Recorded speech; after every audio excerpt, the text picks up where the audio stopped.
তুমি যদি একজন ভালো সফটওয়্যার ইঞ্জিনিয়ার হইতে চাও তাহলে এই কয়েকটা ডাটা স্ট্রাকচার অ্যালগরিদম তোমাকে মাস্ট জানতে হবে। শুধু জানলে হবে না, এগুলো কখন কোনটা কীভাবে অ্যাপ্লাই করতে হয় সেটা তোমাকে বুঝতে হবে এবং ফিল করতে হবে। সো এই ধরনের যত ডাটা স্ট্রাকচার অ্যালগরিদম মাস্ট তোমার লাগবে, সেই রিলেটেড বিস্তারিত আলোচনা করব আমি এই ভিডিওতে। আর বিস্তারিত আলোচনা করার আগে তুমি যদি কোনো একটা গাইডেড প্ল্যাটফর্মে মেন্টরদের আন্ডারে প্রত্যেকটা ডাটা স্ট্রাকচার অ্যালগরিদম শুধু শিখবাই না, বুঝবাই না, বরং ডাটা স্ট্রাকচার অ্যালগরিদম রিলেটেড শত শত প্রবলেম সলভ করবা এবং এটার উপর বেস করে ফিউচারে আরও একজন ভালো সফটওয়্যার ইঞ্জিনিয়ার হওয়ার ট্রাই করবা, তাহলে মার্চের 24 তারিখের মধ্যে মাস্ট এনরোল করে ফেলো সিএসসি ফান্ডামেন্টালস উইথ ফাইট্রনে। আর তুমি যদি সিএসসির স্টুডেন্ট হয়ে থাকো বা নতুন স্টুডেন্ট যদি হয়ে থাকো তাহলে তো ডেফিনেটলি এনরোল করে প্রোগ্রামিংটা ফাটাফাটি করে ফেলতে পারবা ফাইট্রন থেকে। তো এইবার আসা যাক, তুমি কোন কোন ডাটা স্ট্রাকচার তোমাকে মাস্ট শিখতে হবে। ডাটা স্ট্রাকচারগুলো বলা শেষ হয়ে গেলে আমি অ্যালগরিদম সম্পর্কে বলবো এবং আরও একটা স্পেশাল জিনিস নিয়ে তোমাকে বলবো, যাতে তুমি আসলে লং টার্মে একজন ভালো সফটওয়্যার ইঞ্জিনিয়ার হইতে পারো। সো ডাটা স্ট্রাকচারের মধ্যে আমি 8টা ডাটা স্ট্রাকচার বলবো। এর মধ্যে প্রথম যে ডাটা স্ট্রাকচারটা আসবে সেটা হচ্ছে অ্যারে। আমরা একসাথে অনেকগুলো জিনিস রাখার জন্য, গুছিয়ে রাখার জন্য অ্যারে খুবই কমন একটা জিনিস। তো অ্যারের কনসেপ্টটা তোমাকে মাস্ট বুঝতেই হবে। অ্যারের মধ্যে কীভাবে ইন্ডেক্সিং কাজ করে, কীভাবে কোনো একটা উপাদান ইনসার্ট মানে অ্যাড করা, বা কোনো একটা যদি আমি রিমুভ করতে চাই, অ্যারের উপাদানের মধ্যে আমি যদি ট্রাভার্স করতে চাই, মানে একটার পর একটার পর একটার পর যাইতে চাই, তাহলে কীভাবে যাইতে হবে সেটা কিন্তু মাস্ট তোমাকে বুঝতে হবে। তারপরে একটু বুঝলে কিন্তু কাজ শেষ না, এই রিলেটেড বেশ কিছু প্রবলেম সলভ করতে হবে। আমি জাস্ট 4-5টা এখন বলে দিচ্ছি। যেমন নাম্বার 1 হইতে পারে এই অ্যারের মধ্যে সবচেয়ে ছোটো কোনটা, সবচেয়ে বড় কোনটা, অ্যারের মধ্যে ডুপ্লিকেট আছে কিনা আমি সেগুলো সরাই ফেলতে চাই, বা অ্যারেটাকে আমি একটু রিভার্স করে ফেলতে চাই। আবার এরকম হইতে পারে যে অ্যারের একটা রানিং সাম আমি বের করব, অথবা আমি কোন দুইটা পরস্পর সংখ্যার সাম সর্বোচ্চটা হয় সেই দুটো উপাদানকে খুঁজে বের করব, অথবা অ্যারেটাকে আমি কোনো একটা পয়েন্টের আন্ডারে তুমি রোটেট করে ফেলবা। এরকম বেশ কিছু ইন্টারেস্টিং জিনিস তুমি যদি প্র্যাকটিস করে ফেলো তাহলে অ্যারে সম্পর্কে তোমার নলেজটা খুব পোক্ত হয়ে যাবে। নাম্বার 2 যে ডাটা স্ট্রাকচার, এটাকে আমরা অনেকেই ডাটা টাইপ হিসেবে চিন্তা করি, যেমন ধরো স্ট্রিং। এটা কিন্তু স্ট্রিং মানে কিন্তু আসলে অনেকগুলো বর্ণের একটা সমষ্টি, অনেকগুলো বর্ণের একটা অ্যারেও তুমি বলতে পারো। একটু স্পেশাল টাইপের, এটাকে তুমি চাইলে চেঞ্জ করতে পারো না বা কষ্ট করে চেঞ্জ করতে হয়। ইমিউটেবল মোস্ট অফ দ্য কেসে স্ট্রিং থাকে, কিন্তু এই স্ট্রিংটা কীভাবে তুমি হয়তো রিভার্স করবা, স্ট্রিংয়ের মধ্যে হয়তো অ্যানাগ্রাম আছে কিনা বা কোনো একটা পেলিন্ড্রোম আছে কিনা সেটা তুমি বোঝার চেষ্টা করবা, অথবা স্ট্রিংটাকে তুমি রিভার্স করবা, অথবা স্ট্রিংয়ের মধ্যে অনেকগুলো ব্র্যাকেট দিয়ে রাখছে, এই ব্র্যাকেটগুলোকে আসলে ঠিকমতো ব্র্যাকেট হয়েছে কিনা সেটা বোঝার তুমি চেষ্টা করবা। বা স্ট্রিংয়ের হয়তো 3-4টা লেটার থাকতে পারে, সেগুলো দিয়ে তুমি হয়তো পারমুটেশন করে দেখলে যে কত রকমের পারমুটেশন হইতে পারে। এগুলো দিয়ে তুমি স্ট্রিংগুলোকে কনক্যাটেনেট করা বা ডিভাইড করা রিলেটেড ভালো তোমার ধারণা হবে। নাম্বার 3 কমন একটা ডাটা স্ট্রাকচার, সেটা আমরা অনেক জায়গায় দেখি হচ্ছে স্ট্যাক। এই স্ট্যাক জিনিসটা খুবই কমন। এটা ধরো ব্রাউজারে আমরা প্রচুর ইউজ করি, অনেক ক্ষেত্রে আন্ডু রিডু করতে ইউজ করি, বা ব্রাউজারে আমরা হচ্ছে একটা পেজ থেকে একটা পেজে আমরা যখন ভিজিট করি সেখানেও তুমি স্ট্যাক টাইপের জিনিস ইউজ করতে পারো। তো স্ট্যাকের কাজ হচ্ছে কি? কাজ হচ্ছে তুমি একটার পর একটা অ্যাড করবা, আবার উপর থেকে তুমি সরাবা। এটা বলাটা সহজ, এটা তোমার কোড দিয়ে তুমি কীভাবে ইমপ্লিমেন্ট করতে হয় সেটাই কিন্তু তোমাকে হাতে ধরে করতে হবে। সাধারণত লোকজন অ্যারে দিয়ে করতে পারে, বা তুমি নিজে কিছু নোট বানিয়ে একটা স্ট্যাক বানাইতে পারো, অথবা অনেক ক্ষেত্রে তুমি কিউ দিয়েও একটা স্ট্যাক বানাইতে পারো। তাই স্ট্যাকের ভিতরে কীভাবে ডাটা অ্যাড হবে, কীভাবে রিমুভ হবে, কীভাবে স্ট্যাকটা তুমি ট্রাভার্স করবা, স্ট্যাকের মধ্যে সবচেয়ে ছোটো এলিমেন্ট বা সবচেয়ে বড় এলিমেন্টটা তুমি কেমনে খুঁজে বের করবা, এই জিনিসগুলো তোমাকে মাস্ট প্র্যাকটিস করতে হবে। একইভাবে তুমি নাম্বার 4 যে ডাটা স্ট্রাকচারটা আছে সেটা হচ্ছে কিউ হচ্ছে কাছাকাছি টাইপের জিনিস, যেখানে তুমি হয়তো ওয়েটিং লাইনে অপেক্ষা করতেছো। এখন এই কনসেপ্টটাকে তুমি কোড দিয়ে কীভাবে ইমপ্লিমেন্ট করবা, হইতে পারে কোনো একটা অ্যারে দিয়ে ইমপ্লিমেন্ট করলা, হইতে পারে কোনো একটা স্ট্যাক দিয়ে তুমি এটাকে ইমপ্লিমেন্ট করলা। কিন্তু আমাদের প্রচুর কাজে লাগে। ধরো 4-5 জন একসাথে অপেক্ষা করতেছে, সেখানে আসলো, তুমি অনেকগুলো বারবার ক্লিক করতেছো, মোস্ট অফ দ্য কেসে সিকোয়েন্স ওয়াইজ জিনিসগুলো কাজ করবে।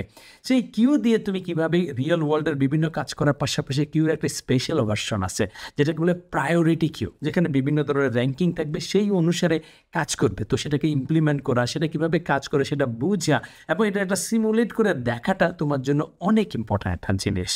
নাম্বার 5 যে ডাটা স্ট্রাকচারটার কথা বলবো সেটা হচ্ছে লিঙ্কড লিস্ট। খুবই ইম্পর্ট্যান্ট একটা লিঙ্ক লিস্ট, স্পেশালি তোমার বোঝার জন্য, যেখানে নোড বেজ একটা ডাটা স্ট্রাকচার থাকবে, এক একটা উপাদানের সাথে একটা উপাদান একটা কানেকশন থাকবে। এই যে কানেকশনটা তুমি কীভাবে বিল্ড করবা এবং এটার শুরুটা কোথায় হচ্ছে, হেডটা কোথায় থাকছে, সেক্ষেত্রে প্রত্যেকটা উপাদানে তুমি কীভাবে ট্রাভার্স করবা, আবার পিছন থেকে তুমি হয়তো ঘুরে আসবা, কীভাবে কাজটা করবে জিনিসটাকে। আবার এই যেই লিঙ্ক লিস্ট আছে, এটাও 3টা রকমের ভার্সন আছে। একটা হচ্ছে সিঙ্গলি লিঙ্ক লিস্ট বা সিঙ্গেল এক পথে যাবে, আবার ডাবলি, তার মানে তুমি সামনে যেতে পারো পিছনে যেতে পারো, আরেকটা হচ্ছে সার্কুলার। এগুলোর কোনটার কোন ভেরিয়েশন সেটা তোমার বুঝতে হবে। তারপর তোমাকে যদি বলা হয় কোনো একটা সিঙ্গেল লিস্টের মধ্যে বা সিঙ্গলি লিঙ্ক লিস্টের মধ্যে পিছন থেকে কে তোমার উপাদানটাকে তুমি খুঁজে বের করো, বা কোনো একটা লিঙ্ক লিস্ট আছে সেটাকে তুমি সর্টিং করো, অথবা দুইটা শর্টেড লিঙ্ক লিস্ট আছে এই দুটাকে মার্চ করো, অথবা এই যে শর্টেড লিঙ্ক লিস্ট আছে সেখান থেকে ডুপ্লিকেট উপাদানগুলো তুমি সরাও। এরকম বেশ কিছু জিনিস হইতে পারে। এমনকি হইতে পারে যে কোনো একটা লিঙ্ক লিস্ট দিয়ে দিচ্ছে, এটার ভিতরে সার্কুলার আছে কিনা সেটা তুমি খুঁজে বের করো। এই বেশ কিছু বেসিক প্রবলেম সলভ করা দিয়ে তুমি আসলে ডাটা স্ট্রাকচারটা শুধুই বুঝতেছো না, এর পাশাপাশি প্রোগ্রামিংয়ের কনসেপ্টগুলো কীভাবে বিভিন্ন সিচুয়েশনে অ্যাপ্লাই করতে হয় সেই জিনিসটা তুমি বুঝবা। নাম্বার 6 যে ডাটা স্ট্রাকচারটা আছে সেটাকে বলা হচ্ছে হ্যাশ টেবিল, বা কাছাকাছি আছে হ্যাশ ম্যাপ বা হ্যাশ সেট। তো এই হ্যাশ টেবিল, হ্যাশিং জিনিসটা কীভাবে কাজ করে, কীভাবে হ্যাশিং দিয়ে তুমি অনেক কাজ খুব ইফিসিয়েন্টলি করতে পারো। অনেক ক্ষেত্রে ক্যাশিং, বিভিন্ন জায়গার মধ্যে হ্যাশিং ইউজ করা হয়, ইউনিক এটা কী দেওয়া হয় যেটা দিয়ে তুমি খুব দ্রুত কাজ করতে হয়। আবার হ্যাশিং করতে গেলে অনেক ক্ষেত্রে কনফ্লিক্ট হইতে পারে, সেটা তুমি কীভাবে রিজলভ করবা, খুবই ইম্পর্টেন্ট ইউজফুল একটা জিনিস। আবার কিছু কিছু প্রোগ্রামিং ল্যাঙ্গুয়েজে হ্যাশিংয়ের কাছাকাছি জিনিসটাকে ডিকশনারি দিয়ে ইমপ্লিমেন্ট করা হয়, সেটা সম্পর্কে তুমি একটু ধারণা নিলাম। নাম্বার 7 যে ডাটা স্ট্রাকচারটা খুবই ইম্পর্ট্যান্ট ডাটা স্ট্রাকচার, সেটা হচ্ছে ট্রি। ফোল্ডার স্ট্রাকচারে বা কোনো অফিসের হায়ারার্কিতে বিভিন্ন জায়গার মধ্যে বা ফ্যামিলির মধ্যে আমরা অনেক ক্ষেত্রে ট্রি একটা স্ট্রাকচারটা দেখি, এটা নিজে কোড করে ইমপ্লিমেন্ট করার তোমাকে জানতে হবে। আবার অনেক ধরনের ট্রি আছে, আমরা সাধারণত binary tree, binary search tree, AVL tree, মানে আরও অনেক ধরনের ট্রি আছে। এগুলোর কনসেপ্টগুলো বুঝতে হবে। ট্রির মধ্যে তুমি কীভাবে ট্রাভার্স করবা সেটা তোমাকে জানতে হবে। কীভাবে তুমি হয়তো কোনো একটা ট্রি থেকে উপাদানগুলোকে সর্টিং করে ফেলবা, অথবা ট্রি থেকে উপাদানগুলো কোনো একটা বিশেষ রকমের নিয়ে কোনো একটা অ্যারেই বানাই ফেললা। তাহলে এই কাজগুলো তুমি যখন হ্যান্ডস অন করবা, তাহলে তুমি প্রোগ্রামিংয়ের যেই কোডগুলো যে স্ট্রাকচার করতে হয়, অর্গানাইজ করতে হয়, এবং ডাটাগুলো কীভাবে রাখলে, কোন সেশনে রাখলে সুবিধা হচ্ছে, কোন জায়গায় রাখলে অসুবিধা হচ্ছে, সেটা সম্পর্কে একটু একটু করে তুমি বুঝতে শুরু করবা। এবং নাম্বার 8 যে ডাটা স্ট্রাকচার সেটা হচ্ছে গ্রাফ বা ম্যাপ বা নেটওয়ার্ক টাইপের একটা জিনিস। যেমন সোশ্যাল মিডিয়াতে ধরো তুমি আমার বন্ধু, তার বন্ধু সে, এরকম একটা ব্রাঞ্চিং টাইপের জিনিস আছে। এই জিনিসগুলো কীভাবে কাজ করে, বিভিন্ন ধরনের নোড থাকে, ভার্টেক্স থাকে, সেগুলো তুমি বুঝবা, কীভাবে তুমি ট্রাভার্স করতে পারো, এর মধ্যে সার্কুলার আছে কি নাই। বেশ কিছু জিনিস তুমি যখন বোঝার চেষ্টা করবা, তখন তোমার আসলে ডাটা স্ট্রাকচার অ্যালগোরিদম সম্পর্কে বেসিক লেভেলের একটা আইডিয়া আসবে।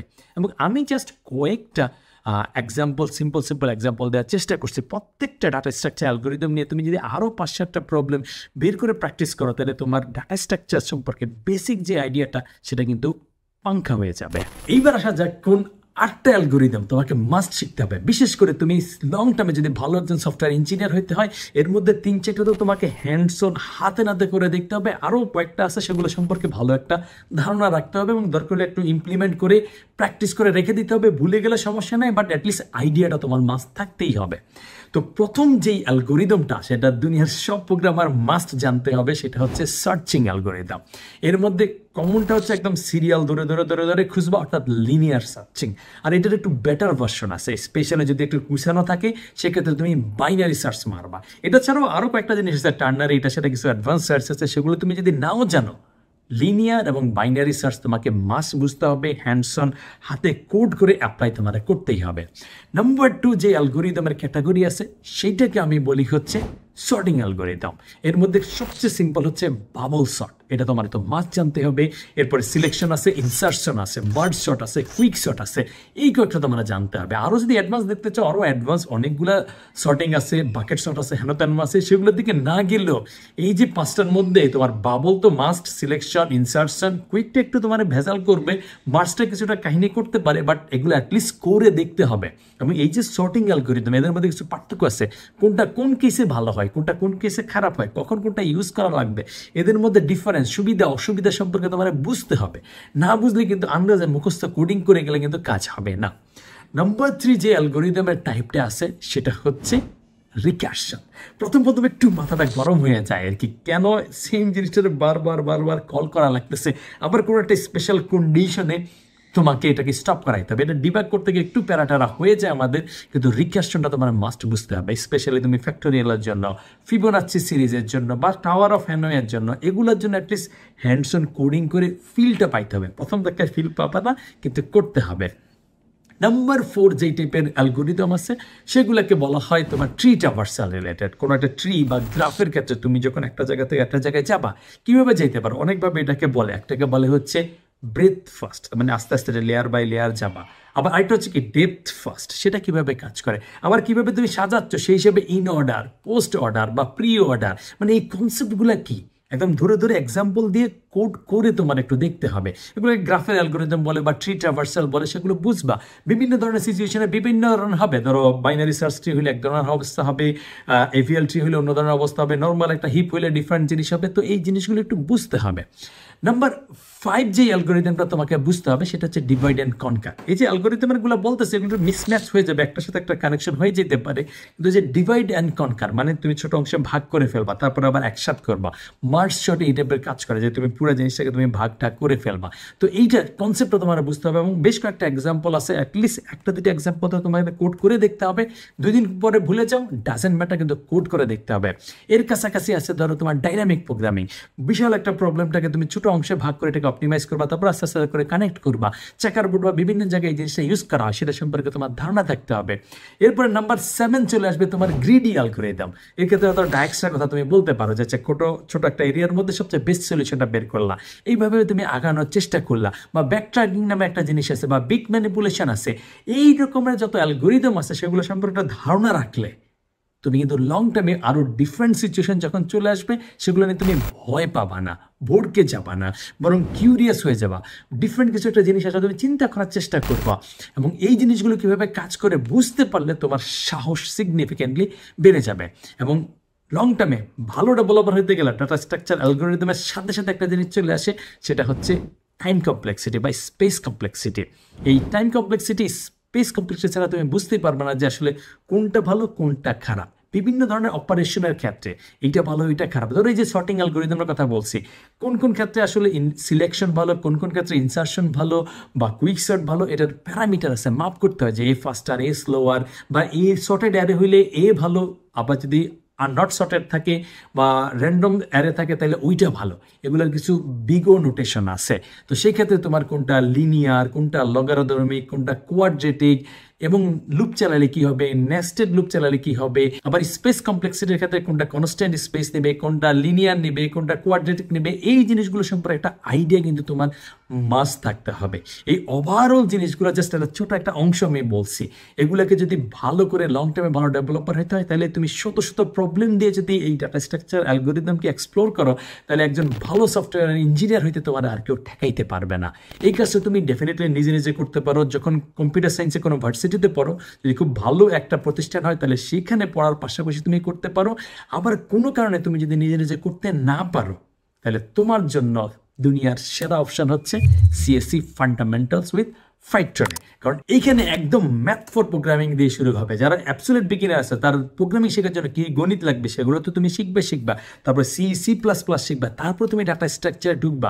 শুধু ডাটা স্ট্রাকচারের কনসেপ্টই জানবা না, প্রত্যেকটা কনসেপ্ট হ্যান্ডস অন ল্যাবে প্র্যাকটিস করার পাশাপাশি তুমি শত শত প্রবলেম দিয়ে ডাটা স্ট্রাকচারের অ্যালগোরিদম শেষ করবা। এবং এইভাবে তুমি বুঝবা যাতে তোমার ফিউচারে এই ডাটা স্ট্রাকচার অ্যালগোরিদমের ফান্ডামেন্টাল জিনিস নিয়ে আর কোনো টেনশন না হয়। এবং এগুলো করতে করতে এত প্রবলেম সলভ করবা, সেগুলো তুমি যদি মজা পেয়ে যাও তাহলে সামনে তোমার প্রবলেম সলভিং ক্লাব থাকবে। সেই ক্লাবে গিয়ে তুমি যদি ঠিক মতো করে কয়েকটা মাস চালাতে থাকো, তাহলে তুমি কোডশেপ বা কোড ফোর্সেসের 2 স্টার 3 স্টার রেটিং বা পিউপিল কোডার পর্যন্ত চলে যেতে পারো। সো ইয়েস, তুমি যদি হার্ডওয়ার্ক করতে চাও এই জিনিসগুলো নিজে নিজে তো অবশ্যই শিখতে পারো, অথবা মার্চের 24 তারিখের মধ্যে চলে আসো সিএসসি ফান্ডামেন্টালস উইথ ফাইট্রনে, এবং এই চ্যানেলে একটা সাবস্ক্রাইব দিয়ে রাখো। তাহলে দেখা হবে নেক্সট ভিডিওতে। All the best.